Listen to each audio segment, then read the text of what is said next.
I am pleased to introduce David Bevington, the Phyllis Fay Horton Distinguished Service Professor Emeritus in the Humanities, Professor in the Departments of English and Comparative Literature, and Chair of Theater and Performance Studies. A noted scholar of Shakespeare, Bevington is also senior editor of the Norton Anthology of Renaissance Drama and the forthcoming complete works of Ben Jonson. A beloved teacher, Bevington has been at the university since 1967, and in 1979, he received the Quantrell Award for Excellence in Undergraduate Teaching, an award nominated by students from the college. According to a 2007 article in the Chicago Chronicle, his classes were so popular that students would camp on the quads to ensure a spot in them. So we are certainly in for a treat tonight. Please join me in welcoming David Bevington.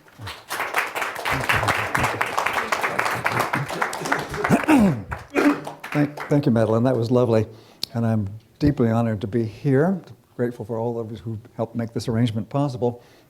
Yes, I'm delighted with these Harper lectures. I gather they're going up a step to make them more available online and so on, and we're participating in that tonight. So I thought I would talk with you about love and friendship in Hamlet as a kind of a sample of the kinds of, I hope, the kind of close reading and textual analysis that we love to do at the University of Chicago. I've been teaching Shakespeare there since 1967. And taught before that at the University of Virginia for 6 years, so it goes back a ways. To place the subject in terms of Hamlet, I'd like to talk just a moment about where it stands in terms of the Shakespeare's corpus. It's about almost exactly halfway through. He started writing about 1590. When he was 64, he was about at 29 or 30, and had just arrived in London. He was married, although he didn't bring his wife down to London to live with him. We don't know exactly how he got started in the theater, but he obviously loved the theater and started writing plays like The Comedy of Errors, Two Gentlemen of Verona, Henry VI, Part 1, plays that we don't know exactly where they were produced or by what company or what people thought about him. It wasn't until about 1592 that he began to attract notice, but he quickly became very well known indeed. By 1594, he joined what quickly became the leading acting company in London, the Lord Chamberlain's Company, sponsored by the Lord Chamberlain. Richard Burbage was his leading actor and remained so throughout Shakespeare's lifetime and on, in fact, past Shakespeare's own retirement and death. They had a very long, essentially a lifetime collaboration together. And some of the other actors in the company also extraordinarily stable outfit. They were the top company when King James came to the throne in 1603. They became the King's Men because that was an acknowledgement that they were number one on the London scene, and that was a great success. Well, that just a couple of years before that, around 1599, 1600, is about halfway through Shakespeare's career, and that's when we encounter Hamlet. It may have been one of the earliest plays in the Globe Theatre, which his company had built in 1599, when they were essentially had landlord problems before. They were in a place called the Theatre because the building had been put up before and was the only theatre space used for professional theatre in London for quite a while. And Shakespeare and his company performed a lot of Shakespeare's early plays there. But in 1599, around the time of As You Like It, of Julius Caesar, and also importantly Hamlet, they encountered landlord difficulties and moved the building, basically. Apparently did so in the winter. They may have, one theory is that they actually slid the timbers across the Thames, which was deeply frozen. It was a very cold winter that year. And set up on where the new Globe is now located on the bankside, the South Shore. The building must have been very much the same as the theater they were in before, because they put the timbers back together in the same way. The house, all the timbers were hand-hewn and hand-fitted. They had tongue and groove connections and so on. You couldn't just put them in a different order, so they actually reassembled the house, as far as we can tell, with all the timbers being exactly the same spot. That obviously gave them opportunity also for changing some things that could be a little better on the stage, but the house itself was basically the house they had known for some time. So and then Shakespeare wrote for another 10 or 12 years till he retired. So Hamlet comes right at the halfway point, and it's a number of fascinating ways. Up to that point, he'd been mainly writing romantic comedies, The Taming of the Shrew, Midsummer Night's Dream, Much Ado About Nothing, As You Like It, Twelfth Night, wonderful succession of romantic comedies, about one every year, and also writing one English history play, more or less once every year, with the Henry VI plays and Richard III, and on into the reign of Henry IV, Richard II, Henry IV, Henry V, ending with Henry V, which is also a play of 1599, this turning point when they were, Henry V may well have been one of the first plays put on in the new globe. At that point, for reasons that one can only sort of guess at, because Shakespeare doesn't talk about it, he stopped writing English history plays for over a decade, and he stopped writing English romantic comedies too. He turned instead to Troilus and Cressida, which is an extremely problematic, difficult sort of black comedy play or whatever it is, containing the death of Hector, for example. Or problem plays like Measure for Measure, which is a comedy, but obviously immensely complicated what to make of its tangled moral sense.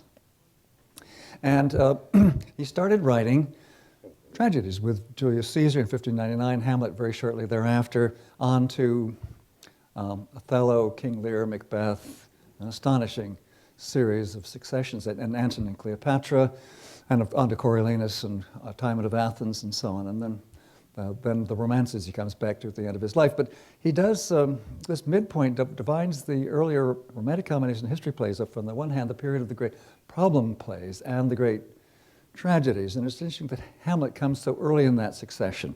So it seems to me that this phenomenon of love and friendship comes down in a very interesting way on that division. The earlier romantic comedies generally end with Parade to the Altar. One, think of Twelfth Night or As You Like It, a succession of marriages at the end, Midsummer Night's Dream's the same way. And so all the wonderful complications of young people feeling awkward about each other and misunderstandings that go on with love relationships and so on are ultimately ironed out, and we understand that being happily ever after. The history plays also come to a triumphant conclusion with Henry V, one of the great predecessor kings and so on, and a sense that Shakespeare really had made his final statement about the nature of monarchy, the idea of England being proud of its own historical achievement, its victory over this Spanish Armada in 1588. So that was kind of an upbeat period during the last years of Queen Elizabeth. And although she was aging and there were deep anxieties about that, she hadn't named her successor, but it still was a period in which Shakespeare was able to write plays for an audience that really had deeply appreciated these upbeat perceptions as they liked it, you might say. And he wrote a play, of course, As They Like It. It's one of the plays from that period. Then all of a sudden there are these darker plays, Julius Caesar, Hamlet, and what to make of that. Now, we think that in terms of love, romantic love. In Hamlet, we have a romantic love situation, but it's a train wreck. He falls out with Ophelia. She's under her father's instructions to return all her love letters and so on to Hamlet.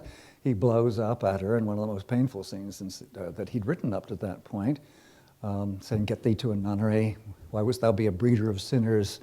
So on. A great deal of misanthropy and misogyny in that play.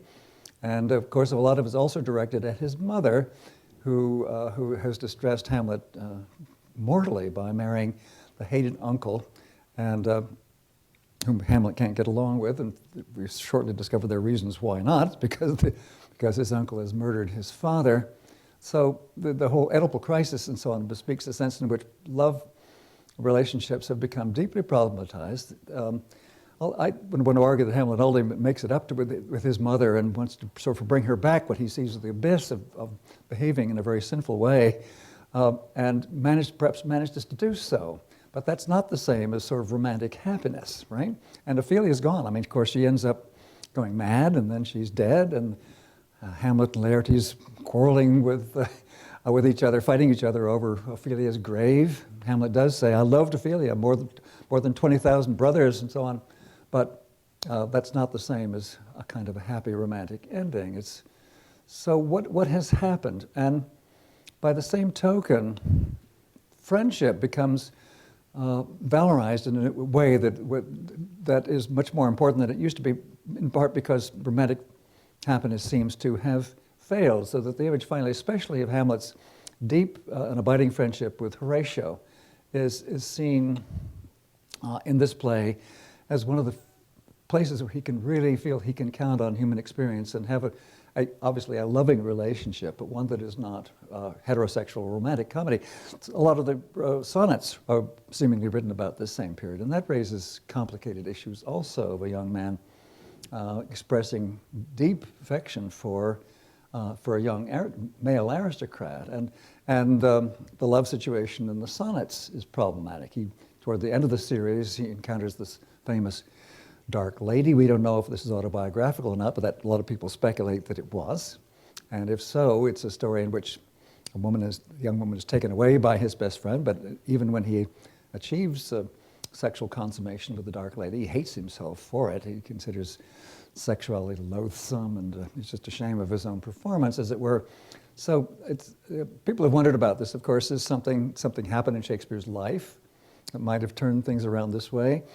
It's hard to find any clear indication of autobiographical events that would have triggered such a change. Was it had to do with something at the end of the reign of Queen Elizabeth and the becoming to King James? Well, that hadn't happened yet in 1601 or thereabouts. It was 1603 when he showed up. But there was perhaps a kind of fin de siècle, a sense of anxiety during the last years of Elizabeth. Is that possible? There was the attempted rebellion of the Earl of Essex against Queen Elizabeth, which was put down. Shakespeare's company was involved in that. They were asked to put on a play about Richard II. Shakespeare's own play of Richard II. They did a revival, paid for by Essex's men, and it was very unfortunate for the company because, of course, it's a picture about how a ruler is overcome in a coup d'etat. And the authorities, they were on the carpet about this. The authorities wanted to know whether Shakespeare's company had something in mind by putting on a play on such a dangerous, toxic subject. And their answer, of course, had to be, there's nobody here but us chickens, right? We're paid to put on plays. That's our business. And somebody came.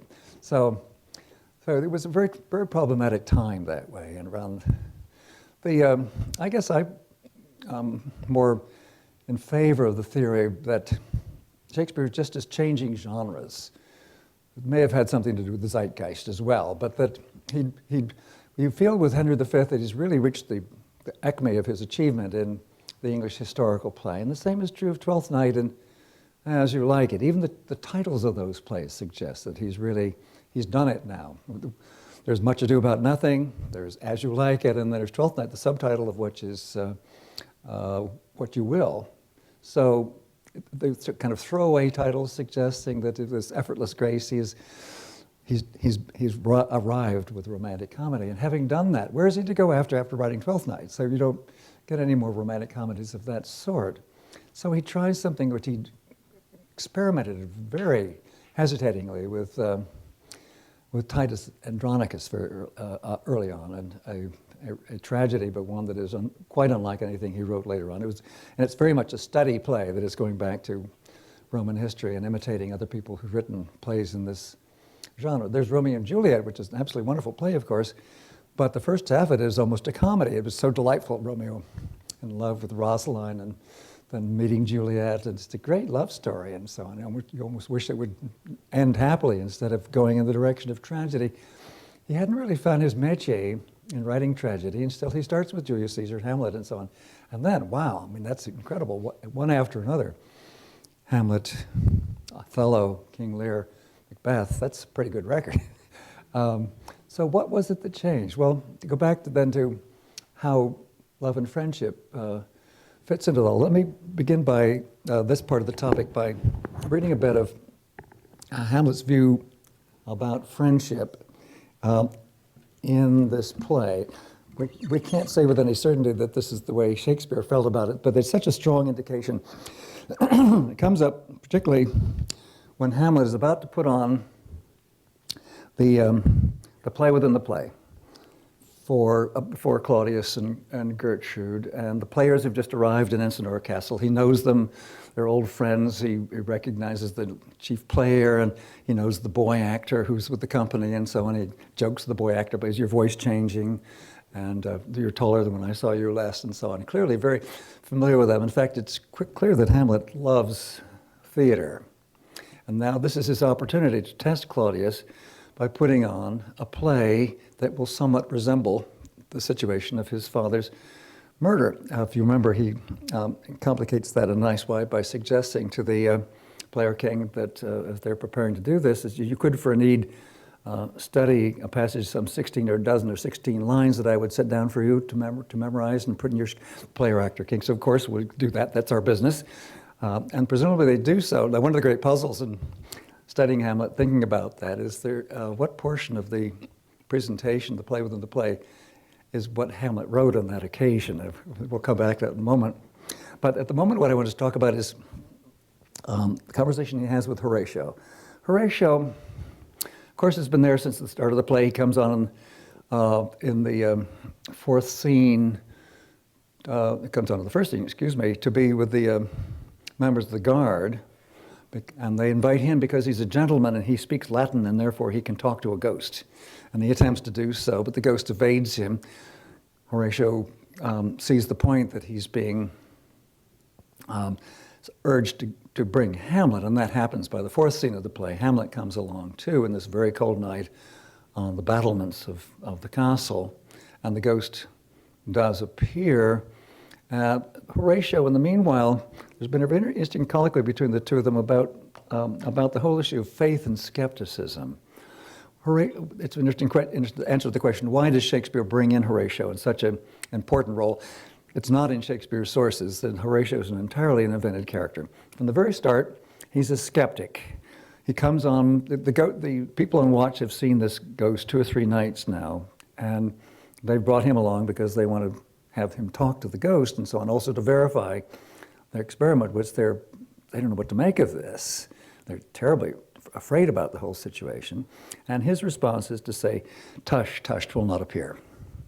This isn't going to happen. You've made this up," and so on. Then, of course, the ghost does appear. And his response to that is to say, "I would not this have believed without the sensible avouch of mine own eyes." Wonderful line, isn't it? So he comes across as almost a kind of a scientist, an inductive, a person. He wants evidence. He wants to see things and be able to touch things. And in back of that, by the way, I think is the story from the New Testament about doubting Thomas. After the resurrection, Christ comes back and his disciples, and one of them, Thomas, asks if he can touch Christ's wounds. And Christ says, "Yes, of course you may do that." And then he says, in effect, "That's fine, wonderful that you want to do that, but blessed are those who do not see and yet believe," and defines belief as belief in the impossible and the unseen. So that right from the start, the play is crossing that interesting balance between faith and reasonable investigation. And it's very useful, I think, in the course of the play to have Horatio fill this role of the skeptic, because this is the skeptic who's then convinced, well, if I've seen a ghost, I guess I have to say I saw a ghost. But even there, he and Hamlet are concerned about various other possibilities. The ghost could be a spirit, a devil, who is coming in that guise to tempt Hamlet to some sort of dangerous extension of himself. So they still have to test the thing out. And that's one of the reasons, of course, having the play within the play. In the course of all that discussion between Hamlet and Horatio, when, again, Horatio's been expressing his a doubt, although agreeing he really did see the ghost, Hamlet says, "Horatio, there are more things in heaven and earth, Horatio, than are dreamt of in your philosophy." And your philosophy is a wonderful phrase. It means not just you, but you people. And whole philosophy here means natural scientists as well as anybody who's studying the natural world. You natural science people, so on. You want to test every piece of evidence and so on. Let me tell you that there are more things in heaven and earth than are dreamt of in your philosophy. So that's very nice. We surmise from this that Hamlet and Horatio have, we're told that they have had wonderful discussions at Wittenberg with their students together, so actually sort of graduate students, I guess. They're not enrolled in any course so far as we know. After all, this is the Prince of Denmark, but they are both studying there at Wittenberg, which famous name, of course, isn't it? It's connected with the beginning of the Reformation in Europe, and there they have obviously been talking late in the night with each other. It's a wonderful kind of friendship where they trust and love each other, but they enjoy the difference. They enjoy trying to persuade each other. They learn from each other. They're open to suggestion, but they're also holding on to their position and so on. Hamlet very strongly, from the beginning, taking the view that Horatio, it's wonderful to have somebody who is a skeptic like that, but he has something to learn on the other side of this issue. Now that comes up in Act 3, Scene 2, as they're about to put on the play within the play before Claudius and Gertrude and the court. Hamlet has talked to the players as they're getting ready to go about it. Learn how to do this properly. Don't wave your hands around in the air. Don't overact and so on. It's a wonderful little discussion from Hamlet's point of view of how to be a good actor, and also what drama is. And he says about that score, he says that this is the purpose of playing was and is to hold the mirror up to nature, to show virtue his feature, scorn her own image, and the very age and body of the time his form and pressure. It's basically sort of Aristotelian, although I think, in fact, Shakespeare doesn't seem to have learned that from reading Aristotle. There's no evidence that he did. He knew the name. He mentions it a couple of times. Only twice in the whole corpus does the name of Aristotle come up. But this was in the air, that idea of drama as mimesis, and showing us a picture of ourselves in this heightened sense that is so important to our sense of who we are and to our culture. So that's the reason he wants to have these actors do a thing well and not overact. And beneath this, too, is the notion that a really good play can do a remarkable thing, which is to test the conscience of a person in the audience. That if Claudius is shown a representation, a mimesis, that's what a play does. It doesn't give you an exact picture, it's not a photograph, but it is something close enough in its resemblance that, and especially since other people don't know that Claudius has killed his brother and assumed the kingship this way, that he will give himself away. He will be so moved by that and so distressed that he will not be able to stand looking at that representation. Isn't that a lovely idealistic picture of the importance of drama? So parenthetically, I'm not sure I think that I know that that's true. I think there are a lot of people who can go to see plays and remain remarkably unmoved about their crimes. True of Al Capone, for example. He loved going to opera, Pagliacci and so on. He'd sit there weeping buckets of tears, but it's not because they reminded him of his guiltiness. He just loved this Italian melodrama. But this is a very heightened view about drama, that it actually could help detect criminality. And what's more, they try this out, and that's what happens, right? They put on the play within the play. The king gets up and stalks out and so on, and Hamlet says to Horatio, I trust the ghost's word for £1,000. And they both agree that they have seen convincing evidence that he is guilty. Now that's very important. So Hamlet has relied on Horatio to help him determine the guilt of the king. He's told Horatio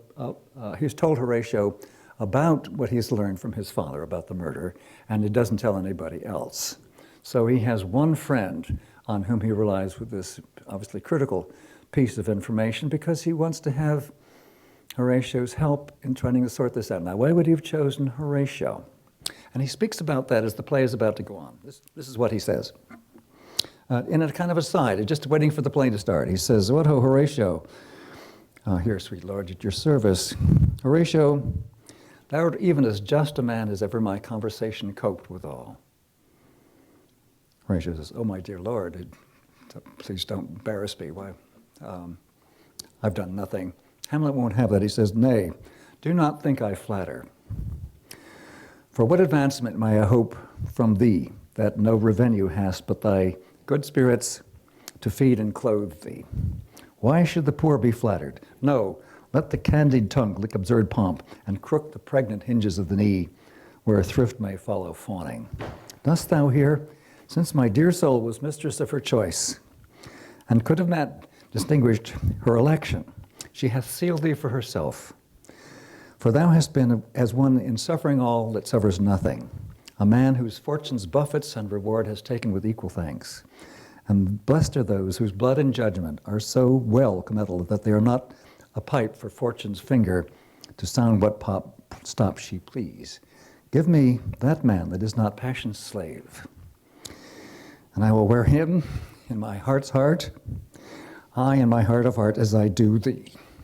And then I think a little embarrassed by what he said, which is not saying, I love you, right? He says something too much of this, and they changed the topic. They go back saying, now the play's going to go on, I want you to watch, we'll get together and compare notes.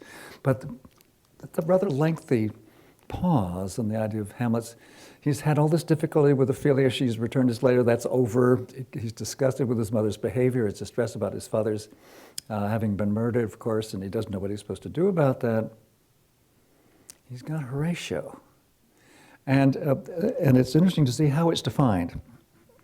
It's defined, first of all, in terms of disinterestedness. This is a problem, of course, anybody who belongs to a royal family or has a position of extraordinary wealth or in a corporation or wherever else. If you have a lot of money that dispense a lot of power, it's very hard to sort out who are the people who are really coming at you for some purpose of their own, or whether the relationship is entirely disinterested. And Hamlet consents, and I think we have to see that in the play. There's every evidence that that's true. That Horatio, we don't know exactly what his social status is, but he's a gentleman, and he's not on a sort of ladder towards success at court. There have been fellow students in a way, and that, of course, makes an interesting comparison with Rosencrantz and Guildenstern, doesn't it, where they apparently knew each other sort of in high school, as it were, back in the old days. And Hamlet quickly learns to distrust them. Not that they weren't great buddies and they have nice things to talk about and so on. And he really likes their company. At first he longs for their company because he is feeling very lonely and nobody to talk to and so on. But he quickly worms out of them. At least it said on their behalf that they're not good liars. And he was able to determine, you were sent for, weren't you? And they say, yes, we were, we have to admit. And it goes on from there. So that just makes an important difference. He talks to them. Things are going okay for a while, but that makes, and of course we know with Rosencrantz and Guildenstern that they were brought in on circumstances that are not self-evidently criminal or corrupted, right? The king has summoned them and said, you've known Hamlet when he's a younger person. He's behaving very strangely. This is very upsetting. It's even a bit of a worry in terms of sort of security issues and so on.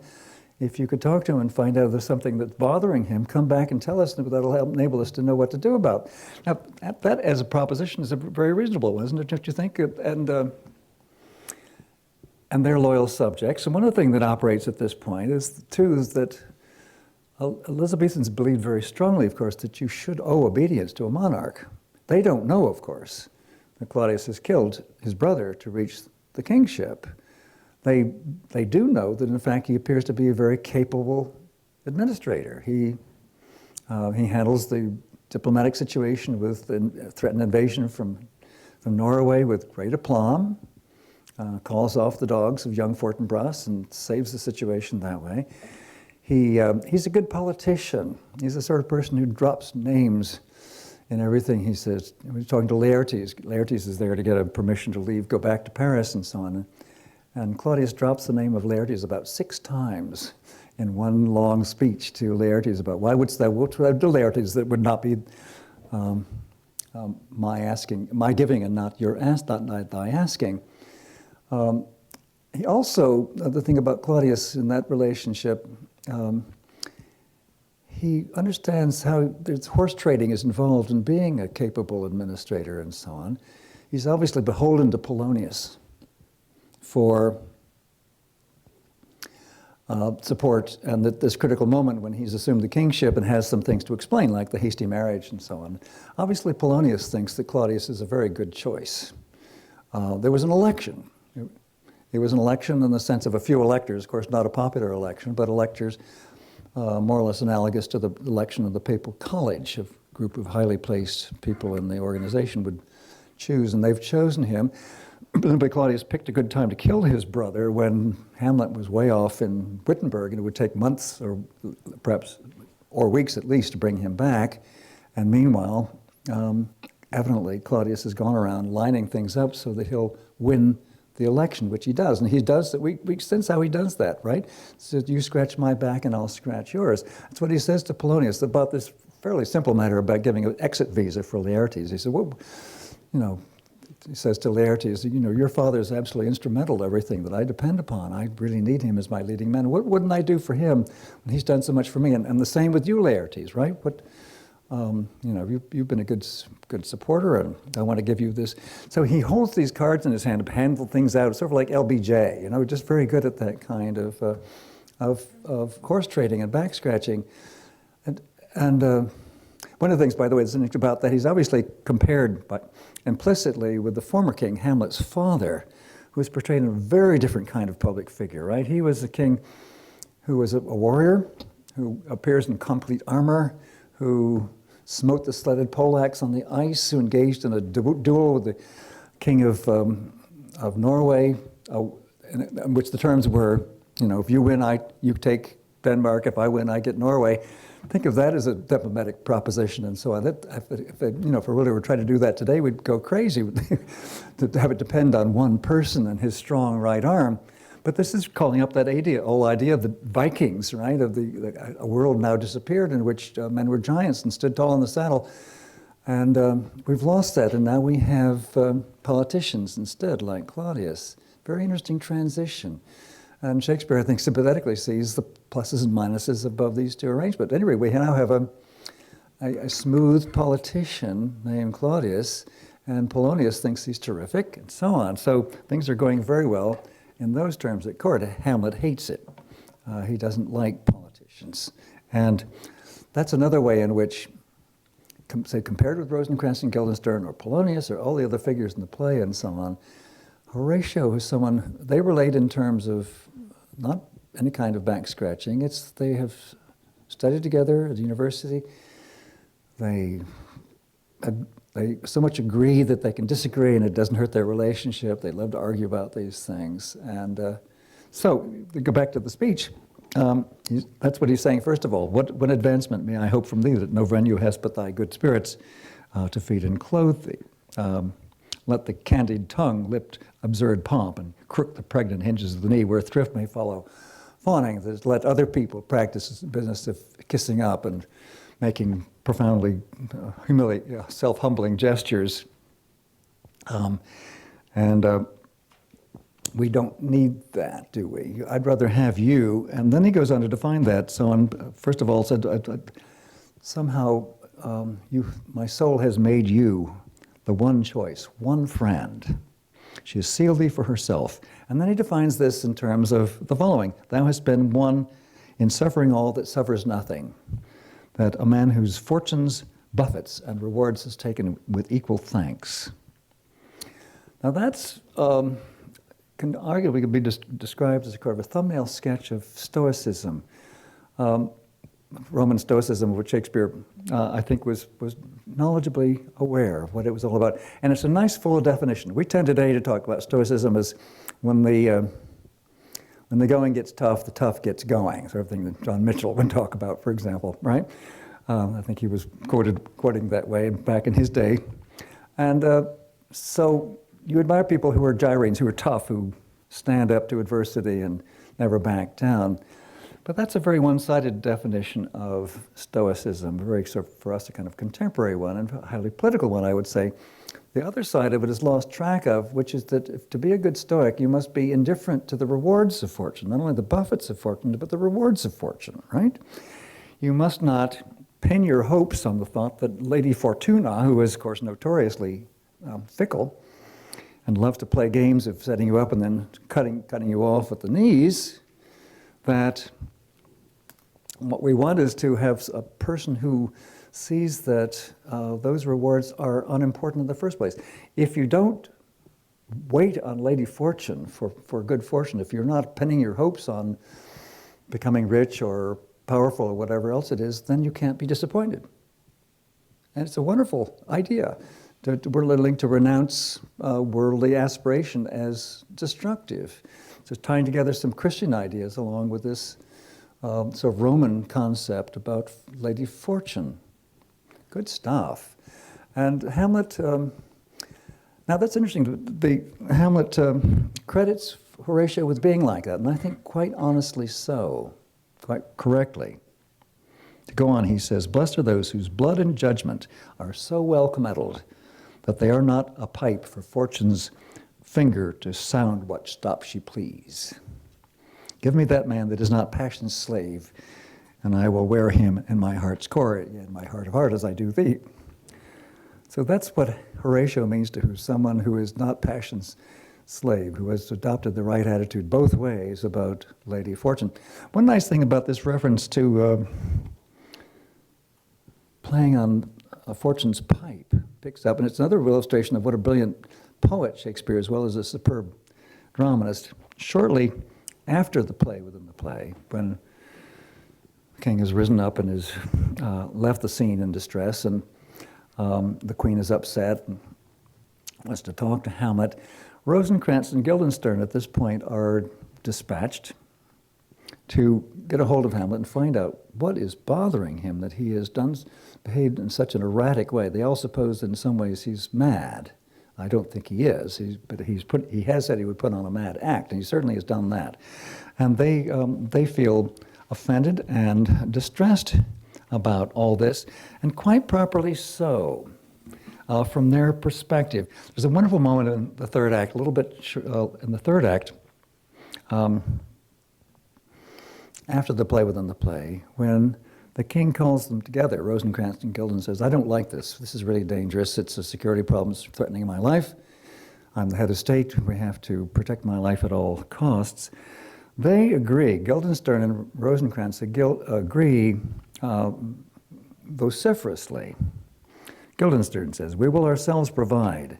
Most holy and religious fear it is to keep those many, many bodies safe that live and feed upon your majesty." Right?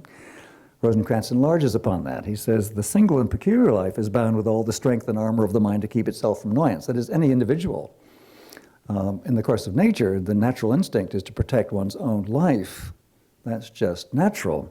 But much more, he says, that spirit upon whose wheel depends the lives of many. If someone is a king, then this is elevated to the nth degree, the importance of protecting that life.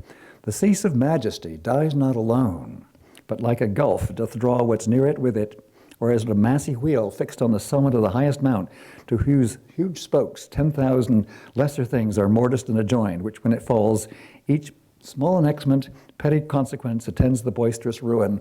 Never alone did the king sigh, but with a general groan." So the king is the figure, the head of state, and if he's sick, the country is sick, the nation is sick.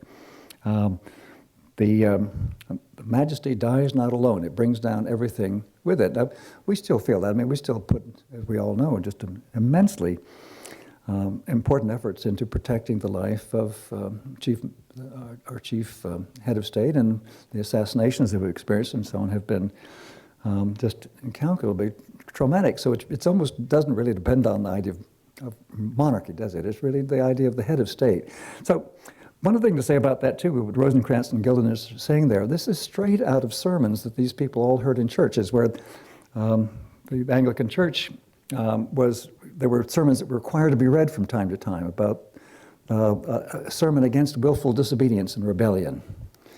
A piece of propaganda, if you like, but you can see why the state wanted to do this and why the church was willing to cooperate. So the public dogma was exactly this, that it's a matter of holy, reverential need to protect the life of the head of state, and anybody who dares to violate that is committing an offense against God as well as against the state. So the point here is that Rosencrantz and Guildenstern are saying something which is completely correct dogma in Elizabethan England. And so, and they obviously believe that, and from their point of view, it's true, right? The problem is, of course, they don't know what Claudius has done, and that changes everything. Hamlet can't tell them because he can't trust them. They're put in an interesting position to play. They're trying to be friendly to Hamlet, but they end up being on the other side. But sort of, if you're not part of the if you're not part of the solution, you're part of the problem, right? Quote of one of the slogans of the sort of black movement in this country a number of years back. And I think that works very beautifully. And then to go back to about the pipe, after the play within the play, when everybody is so upset,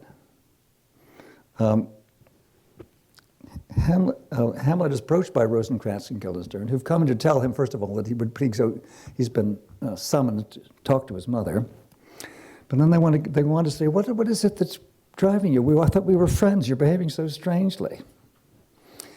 And he's very flip with them. He doesn't want to level with them. He just jokes with them. And at one point, he says, oh, there's somebody, one of the actors comes in with a recorder.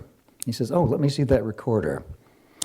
And then he hands it to Guildenstern. He says, would you like to play on this pipe? Guildenstern, my lord, I cannot. I pray you. Believe me, I cannot. I do beseech you. I know no touch of it, my lord. And Hamlet says, it is as easy as lying. Govern these bandages with your tongue and thumb. Give it breath with your mouth, right? And it will discourse most eloquent music. Look, here are the stops, right? And Guildenstern says, but these cannot I command to any utterance of harmony. I know not the skill. Isn't that a perfect metaphor for this? It's because it seems nominally, all you do is put your fingers down on the holes and blow, and you'll hear some beautiful piece of music. We all know that isn't as simple as that. And so Hamlet's playing with that, and the way he sermonizes to them is to say this, why, look you now how unworthy a thing you make of me. You would play upon me. You would seem to know my stops. You would pluck out the heart of my mystery. You would sound me from the lowest note to the top of my compass. And there is much music, excellent voice in this little organ, yet cannot you make it speak. Blood, do you think I am easier to be played on than a pipe? Do what you can. Call me what instrument you will, though you can fret me, you cannot play upon me. He's playing on the word fret, of course, in the sense of fret with the musical connotation of putting your fingers down on a keyboard, a fingerboard, but fretting in the sense of irritating also. Hamlet loves that sort of punning. But isn't that a beautiful illustration of, again, about friendship, the reason he cannot trust them. Now, one of the things that happens remarkably as we get on toward the end of the play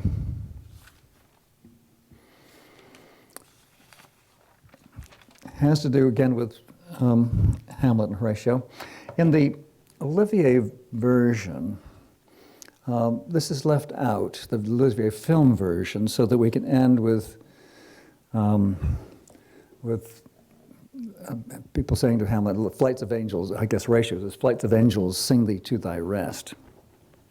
What happens in the play instead is that it turns out that Hamlet and Horatio have strikingly and wonderfully different interpretations of what they have witnessed and what the story has just been presenting to them, the story of Hamlet's own life and death. Hamlet turns out in the play to be very much a Christian. It's problematic in certain ways. A good instance of that, when he comes across the king at prayer, and the king is trying to pray, and not successfully, because we hear him in soliloquy, we realize he's not able to pray because he's unwilling to give up the things for which he's done this terrible thing, this murder. But he's even Claudius is a good Christian in the sense of knowing what the score is, that you cannot hope to be penitent unless you're willing to give up the things for which you've committed a terrible crime. If you do that, Christ offers salvation to anybody at the 11th hour, like the thief on the cross. But you have to change your life the way St. Paul did, right? And Claudius knows he can't do that. It's a wonderfully painful moment of a king a human being who realizes that he's trapped in his own innate and uncontrollable sinfulness. I think it's basically sort of Calvinist insight into the nature of evil that is just inveterate in him. He is one of the reprobate in Calvinist terms. Hamlet, coming behind him, this wonderful moment on stage in the play, knife ready to stab this man, and then he pauses and says, wait a minute, if I were to kill him now, I might send his soul to heaven. That won't do. Now, interestingly, the 19th century left this out entirely. They just couldn't bear the thought of Hamlet, this wonderfully thoughtful, insightful, melancholic, sort of scholarly hero, taking such a vengeful and attitude towards another human being. But of course, it's in the play, and they were wrong to make that kind of assumption about his function in the play. But it at least does speak of this. Hamlet does believe in heaven and hell and so on. It's true about his mother. He wants to bring his mother back from her, what he regards as her sinful behavior of sleeping with this creep and having forgotten her husband and the memory of him so quickly. And I think there's a good case to be made that Hamlet achieves in managing to bring her back. But in the course of this, talking to his mother, right after the play, within the play, after he's killed Polonius, by mistake, of course, because Polonius is listening behind an arras, Hamlet realizes he's made a mistake about that. He has killed the wrong man, understandably, right? At least that's the way I interpret it. He comes into his mother's chambers, prepared to, as he ensures us, prepared to speak words to her, but not to use daggers against her. He hears a man's voice in her room. He's been looking for an opportunity to kill Claudius, he says, when he's not at prayer, but when his soul will be ripe for damnation. This sounds like the right moment. The king's in his mother's bedchamber, as it were. And so he stabs and he gets the wrong man. So what's he to make of that? His interpretation of that is, my argument here will be that this is profoundly Christian. He says, and providential. The way he puts it in Act 4, Scene 3.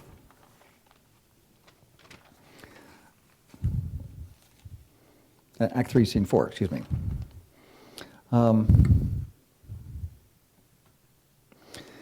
He says, pointing to Polonius, who's lying there in a pool of his own blood, he says, as for this same Lord, I do repent, but heaven hath pleased it so to punish me with this and this with me, that I must be their scourge and minister. Punish me with this and this with me. People have puzzled over that a great deal. It's very condensed language. But heaven hath pleased it so. He sees that somehow this is a part of some sort of providential plan, how to make sense out of this. Well, what he sees, punish me with this, Hamlet sees that he's going to have to suffer the consequences of having killed the wrong person, even if he intended to do what he thought he had to do. And this with me, it means he sees that Polonius is having to pay for his own meddlesomeness, and he got essentially walked into this, dug his own grave, and so the whole thing can be interpreted as a providential act that will have meaning ultimately, which Hamlet can't figure out now, but will eventually, and that I must be their scourge and minister. That a scourge is an interesting term. It means someone, Richard III, for example, is a scourge, someone who is acting as an instrument of a higher power, but not for his own, not virtuously, right? There's a great irony. Richard III is fulfilling the destiny of heaven even when he thinks he's building his own empire. So that's what a scourge is. And Hamlet sees him as something like that. I was acting, trying to do what my father had told me to do and so on, but I will have to be a scourge also. Now, that's his interpretation, and it works out through the rest of the play. He sees the play as his story is depending from this moment. He kills Polonius. That drives Ophelia mad. He has to deal with those consequences. It leads to his being sent to England. And that he manages to escape and come back and so on, sealing the fate of Rosencrantz and Guildenstern in the meantime. And when he's back in England, we see him with Horatio again, importantly with Horatio. Horatio is his great companion, of course, in the last act of the play. And there's wonderful moments when he talks in a providential vein. One is the beginning of the very last long scene of the play, talking to Horatio about his escape when he went from one ship to another with the help of pirates, managed to get back and so on. He remembers that he was not sleeping well. Methought I lay worse than the mutants and the bilboes, he says. Rashly, and praise be rashness for it, let us know our indiscretion sometimes serves us well when our deep plots do pall, and that should learn us there's a divinity that shapes our ends, rough hew them half we will. Melville, by the way, loved that speech. It's the basis for his wonderful episode of mat weaving in On Board Ship and so on, where he describes how mat weaving is like put together, the warp and the woof of human life. They're the strands that are basically determine the structure of the whole thing, but then the individual sort of the bobbin weaves in and out and makes its own pattern, as it were, on that. But the overall structure is determined. That was Melville's way of sort of summarizing about his interpretation of what his story meant, and going back to Shakespeare for his great model. There is a divinity that shapes our ends, rough hew them how we will. But you see where he uses the term providence explicitly in that moment. There's a divinity that shapes our ends. And he's talked about providence in the same way. This is talking to with Hamlet. He's preparing what to do at this point now. His father's told him to avenge his father's murder. He's agonized about this. He berates himself for not moving more quickly on this process and so on, even though he sees he's up against a canny enemy. But how's he to work out this revenge? What happens at the end of the play was like kind of a paradox, or almost a kind of a joke, if you like, kind of a cosmic joke. What comes to him is an event that he hadn't planned or hadn't called for. What happens subsequently is he's challenged to a duel with Laertes in the presence of the king, and it's going to be a friendly duel among young men and just for entertainment. He accepts the challenge, which comes to him by way of Osric, and then he says to his friend, "But thou wouldst not know how ill all is here about my heart." And Horatio says, "Well, if that's so, forestall it. You don't have to fight this duel now. Don't do it." Hamlet's answer is, "Not a whit. We defy augury. There is special providence in the fall of a sparrow. If it be now, 'tis not to come. If it be not now, it will come. If it is not now, yet it will come. The readiness is all." Wonderful passage, right? Since no man of aught he leaves knows, what is it to leave betimes? Let be, que sera, sera. Now that's an interesting kind of conclusion, isn't it, for a man who's been berating himself about not doing what his father has asked him to do. Let be. That if it's going to happen, is if there's a bullet that has my name on it, it'll be my time, right? It's that kind of, about that trivialize is up to put in those terms, but if it be not now, yet it will come. Be not to now, not to come, it will be now. Be not now, yet it will come. That's his view, and he accepts the duel on benign terms of dueling with Laertes. He knows nothing about Laertes now having got together with the king to cook up a plot to make sure that Hamlet would be killed with a poisoned sword, or if not, with a backup cup of poisoned wine, right? So that's the way it goes forward into the last moment of the play. And if that's how it works out, Hamlet didn't devise this. He is not conspiring. He is not trying to work out how to get at the king at this point. But in the process, he discovers that he's been attacked by a young man who he thought was someone who could deal with him honestly, and someone who's poisoned a sword, and also it's a sword that's unbaited. It doesn't have a tip on the end of the weapon, as they would have for ordinary friendly duel. So he insists on breaking down that relationship, changing swords and so on, and stabs Laertes, who dies saying, "I am justly killed with my own treachery."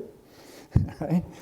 And Laertes, too, sees that there's something just and appropriate about this, because he did the wrong things. He's a gentleman, but he has lowered himself to conspire with the king to use a underhanded trick of poison and so on. And Laertes sees that he shouldn't have done that. So he asks for forgiveness of Hamlet, and Hamlet agrees to that. They end forgiving each other. But in the process of all this, the king manages to poison his own wife because she takes the poisoned cup.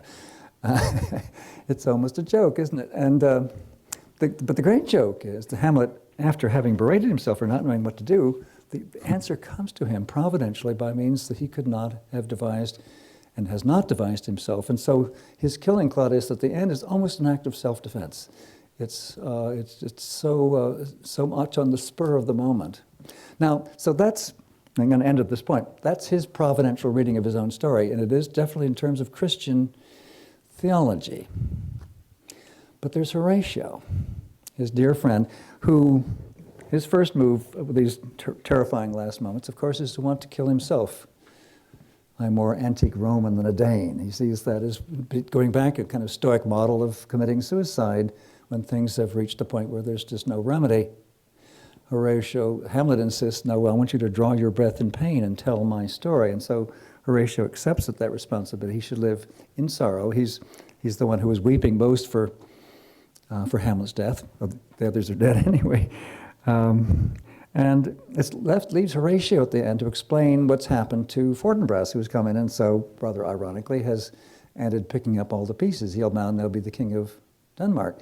But this is what Hamlet says to Fortinbras, and to us, I suppose, by way of explanation of what the story was all about. And it is very much at variance with Hamlet's interpretation, right? It's not providential. He says, "I will tell you to the yet unknowing world how these things came about.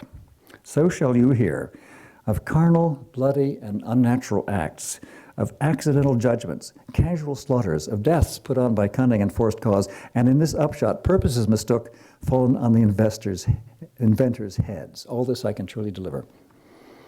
This is accidental judgments, casual slaughters, deaths put on by cunning and forced cause, and in the upshot, purposes mistook fall on the inventors' heads. That's not a bad reading of many of the ingredients of Hamlet, but my point here is that it's a secular Roman historical reading of this account, right? It has no room in it for providential interpretation. It is rather more a story of people sort of digging their own graves and falling into things that they're justly deserves, but there's no deity involved in carving this out. It's just a kind of human existential idea about human vicissitude and change and failure. That's kind of a tragic account. So just to end on this note, it seems to me absolutely wonderful in this such a wonderful play. Shakespeare never wrote a better play than this. He ends without letting us know what he thinks as to which of these two readings is the right one, right? He loves drama, and you're left with, well, I guess there's something to be said about both of these. But you see, again, it goes back to where their friendship started, the way it's always been. He's the skeptic, the historian, the secular figure, and Shakespeare, always the one who's saying there's more things in heaven and earth that are dreamt of in your philosophy. And we're left at the end of this play to grieve about the events and also to try to sort out that extremely difficult question and to come to the conclusion that we don't really know. So thank you all very much. Good. Thank you.